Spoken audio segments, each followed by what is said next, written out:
How do you go about designing a program that's built on the assumption that the community will receive, will open its doors?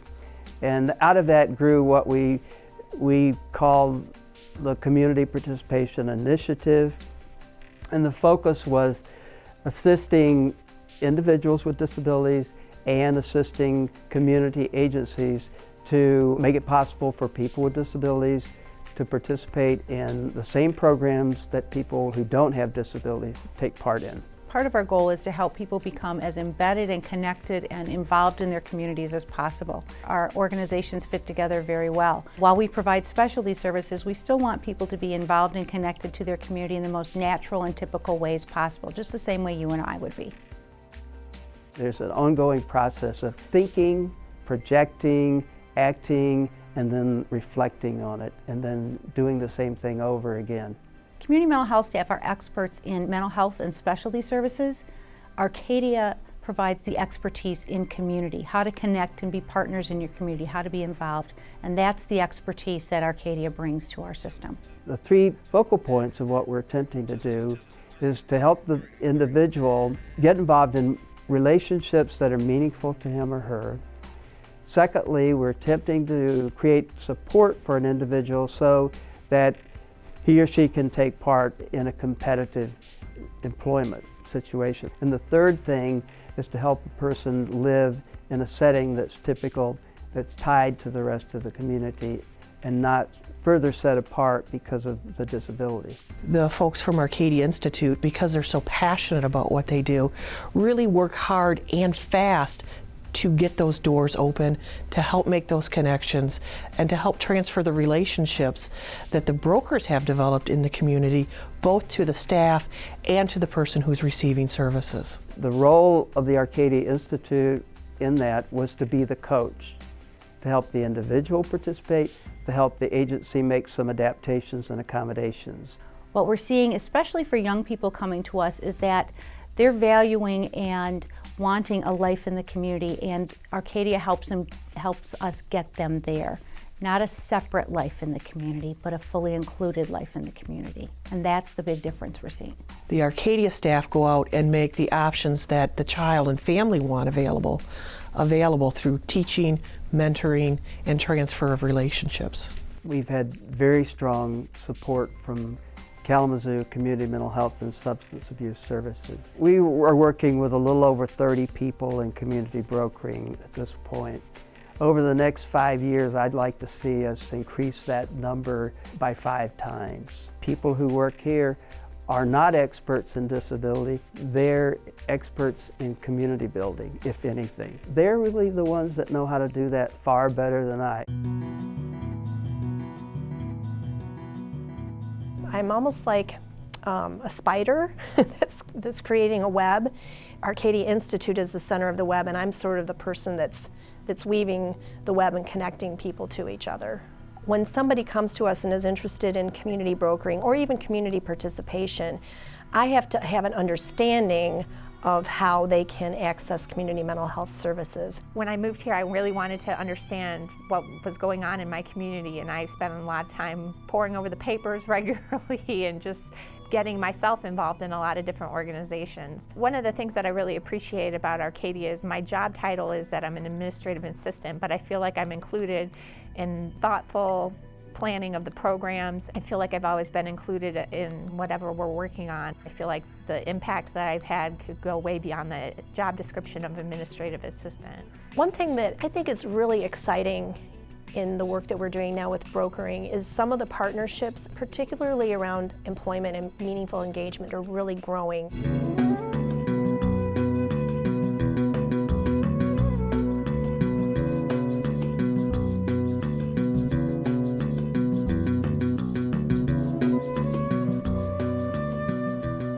My name is Andrew Geralds.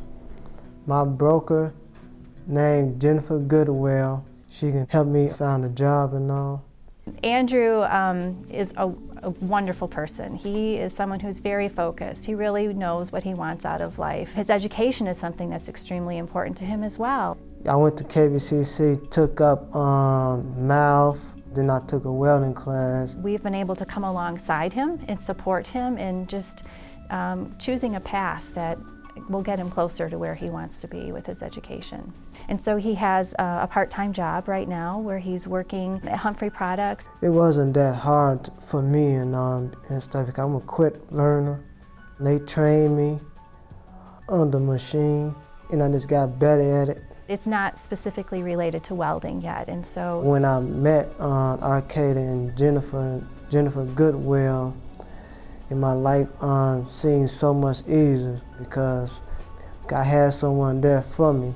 I used to live with my mom, but now I live with my family. I love the fact that community brokering focuses on the positive for people. It really looks at the individual and it talks about what are their strengths and what are their interests. And so I like that we're coming at it from such a positive angle. Well, first we meet with an individual and just start to get to know them. We talk to them about what it is that their interests are, what are their goals, what are the things that they enjoy doing.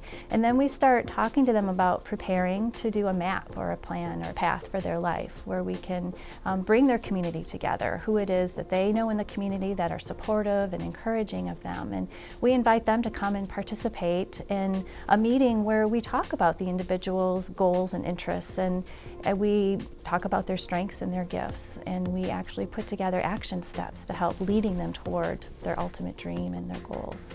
It's amazing that we can look at the whole community. You know, we're not limited to certain organizations or certain agencies, but we look at the whole community and the opportunities that are out there for them to get connected and just to fully participate in the community. So a lot of times it takes other people that know the person well and know the family well to come along and say, you know what, they can do this. We really believe in them, and you need to kind of let go and let them see where they can go and what they can accomplish.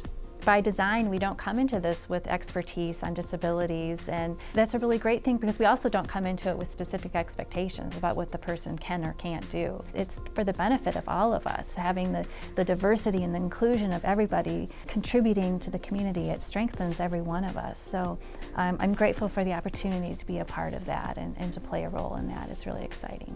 It's more like just hanging out with people, getting to know people, helping people get to know themselves a little bit better, finding out who are their strategic people in their circle, and then empowering all of those people to just be more intentional about helping the people with disabilities find housing and employment and meaningful activities. We start to engage people in looking inside at what they've already got and where they already are. It's the best job I've ever had.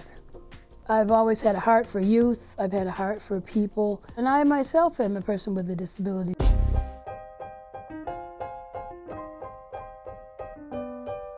Greg started volunteering at the Boys and Girls Club about a month ago, and he's an associate art instructor there. He's only in his 20s, and he has a desire to be married. He has a desire to own his own home and to develop some of his graphic art talents, and the Arcadia brokering is helping him do that. My first impression of Deborah was that she's a hard worker and will get stuff done and help me get stuff done.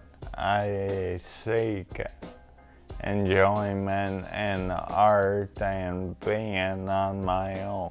I volunteer at the Boys and Girls Club, teach them basic art.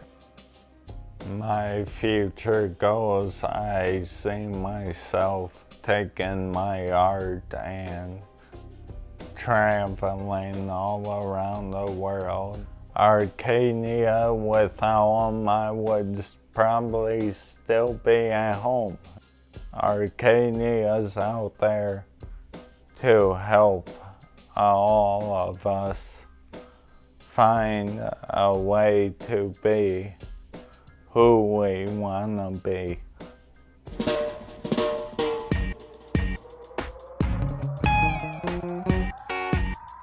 We have been doing community participation with youth. There's a Young Champions cheerleading organization that we've had some students do. My name is April Smith. My name is Melissa Matra. My name is Caitlin Smith. I started cheerleading, not for Young Champions, but when I was really little. I started cheering when I was 10 or 11. It just seemed like when I was stressed out, I could just go to cheer practice and it'd all be okay. The girls ended up winning a competition to nationals. When we heard that they were going to Vegas, everybody got so excited, and I got excited. I'm sitting there thinking in my mind, oh great, how am I gonna be able to do that? Arcadia lifted a lot off my shoulder to help make sure my girls got the opportunity. And they helped with their uniforms. When I heard that we'd be going to nationals in Vegas, me and my best friend just got super excited. We just started jumping around and all that. Basically my entire life I thought I would never leave Michigan ever. And then I got the chance to go to Vegas, so it was pretty great.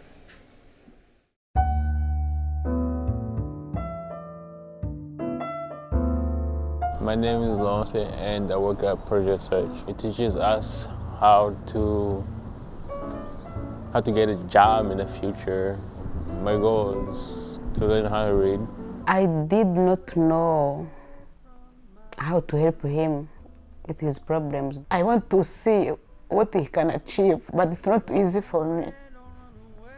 Leonce has grown his confidence. He throws his shoulders back. He exercises his voice much more. He makes direct eye contact much more. But I think he's really at the beginning of who he's becoming now that he's finishing Project Search, got his job skills in place, and moving out on his own. Before Arcadia came in, Leonce has grown, you can't imagine. They helped me to learn what's out there. So.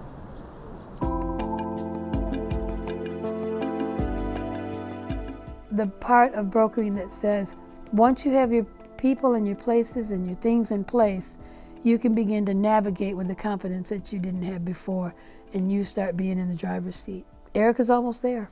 Well, I think the highlights of the mapping process was to learn who I was and to figure out what I really wanted and who was in my circle of friends, family, and being more assertive in my life, just taking charge of who I am.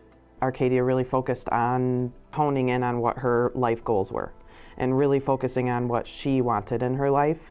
I really just have broadened my horizons, wanting to invite people into my little world. We all continue to encourage her to speak up and to say what she needed, and that whole process of mapping out her dreams and goals, that was the first time that I really heard her voice. So the past shows what I did and how my life was. Then the current is the things that I want to be doing. I love seeing it all written down, follow along each process that we go through. It's a real eye-opener where I've been, who I've been, and what I can be. It's really important to know who you are, to figure out who you are, and to explore where you can go. It's such a life-changing experience. She's doing really well. We communicate very frequently. She's very good about calling me and asking questions and really being involved in her own life as far as hiring her staff. So she's doing great.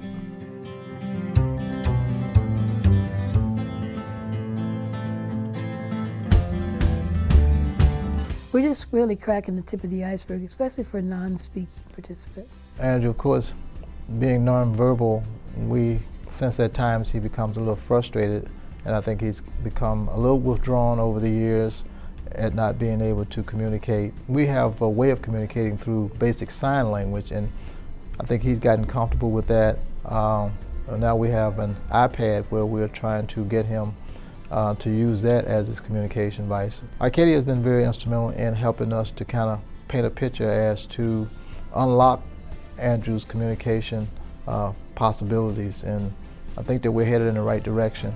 We're at the Nature Center. He seems to be doing a good job at that. He's very good at remembering routines and how to go about doing things. So this is another way we hope that he can become more independent at doing some things in the community, as well as just helping him feel good about himself.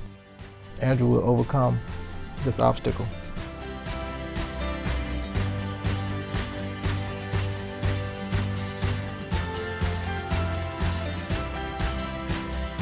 We're here to help individuals read and write and spell. I believe Stephanie started in the fall. Once we sort of got a hang where she feels most at home, the process has gone very smoothly. I feel really fortunate that the whole staff has just said, absolutely, let's make this work. I feel like it's about creating a situation that she can be comfortable in. We've got a rhythm going now, and we're just very happy that she's comfortable here and we can actually benefit from her time here.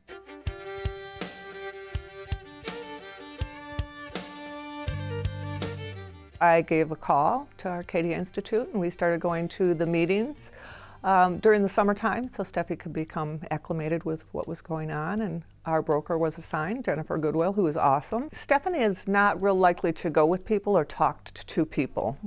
So one of the goals for me was to have someone else who could talk to her, kind of get an idea of what she wanted. I've constantly been seeking out resources for her so I can continue her moving along in a positive direction for her own independence. As a parent, I'm very likely to keep Stephanie a little tighter to home, and Jennifer's kind of opening that up a little bit more for us so that we kind of give Stephanie a little more of a push, and I feel more comfortable doing that. As a parent, you just can't do it all, and sometimes you just need a break, and you just need to have somebody else come in that can look at the situation and say, why don't we do it this way? So it's worked out really well.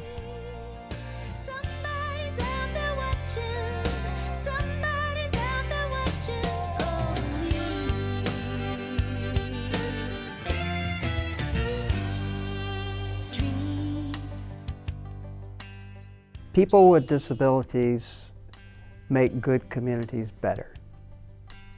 When the community includes them, the community is stronger. The odds are that more important things are going to happen that are good for people with disabilities when you set something in motion and let it go than if you try to hold on and control everything.